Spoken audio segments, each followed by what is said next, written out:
I now recognize myself for 5 minutes for opening statements, or for opening questions. Mr. Koenig, you mentioned the presence of China and Chinese-controlled ports on both sides of the Panama Canal.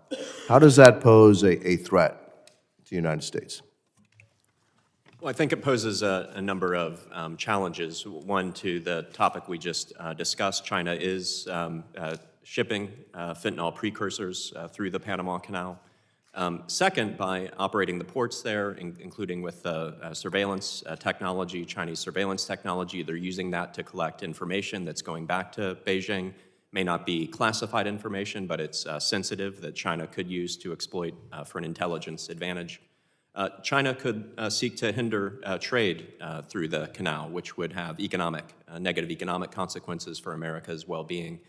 And then how could they do that? How could they hinder trade? How can they stop it? I mean, the port operators on both sides, do they determine who goes first, who goes second, et cetera? Or how does that work in the Panama Canal? Yes.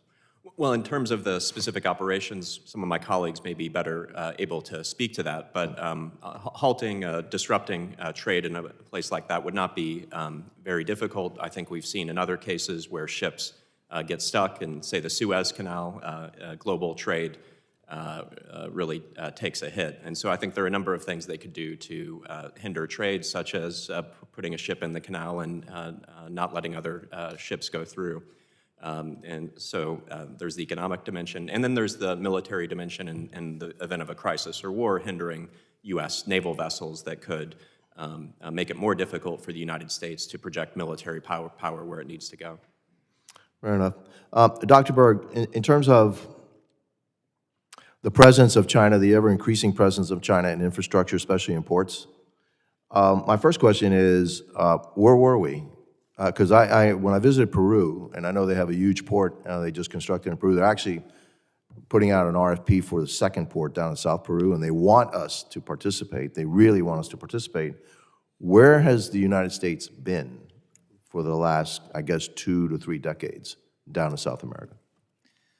Chairman, I agree wholeheartedly with your concern. I think we were looking in other theaters of the world, and we had forgotten, frankly, that security, prosperity, economic integration, the ability to deter illegal immigration, and so on, it starts right here at home and in our own hemisphere.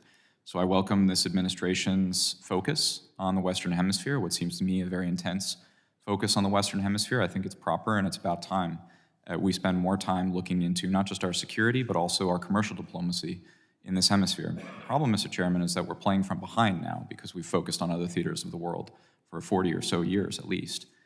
Especially with ports, Mr. Chairman, it's far easier to play offense than it is to play defense, to get the U.S. private sector interested, for example, in the port you've just discussed in Peru, than it is to try to get the Peruvians to wiggle out of this new megaport, for example, at Chancay. Yeah, look, one of the things that I found when I was down in South America is that we were more interested in ideological diplomacy than in commercial diplomacy, okay? Focus on stuff that really did not advance American interests at all. Dr. Cardin, when you talk about military use of these facilities and you haven't seen much, maybe my premise is that they're gonna build all the infrastructure and then they're going to appear, because if they start to appear now, then it kind of shakes us and wakes us up.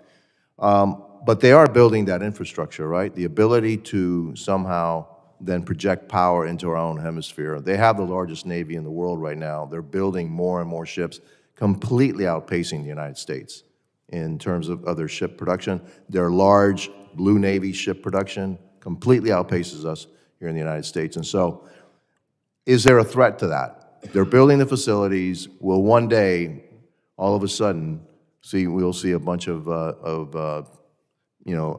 People's Liberation Army Navy in our own hemisphere, in our own backyards?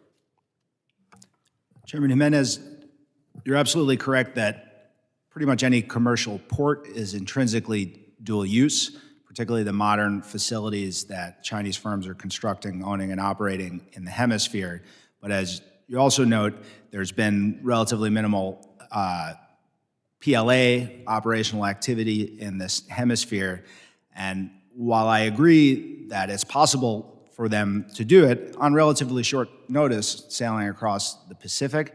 I think from a strategic standpoint, it's unlikely that Beijing chooses to make this hemisphere the area where they're trying to match up militarily against the United States in at least the near term. And the main reason for that is their overwhelming strategic focus remains in the Western Pacific, of course, Taiwan contingencies, but also the South China Sea and East China Sea.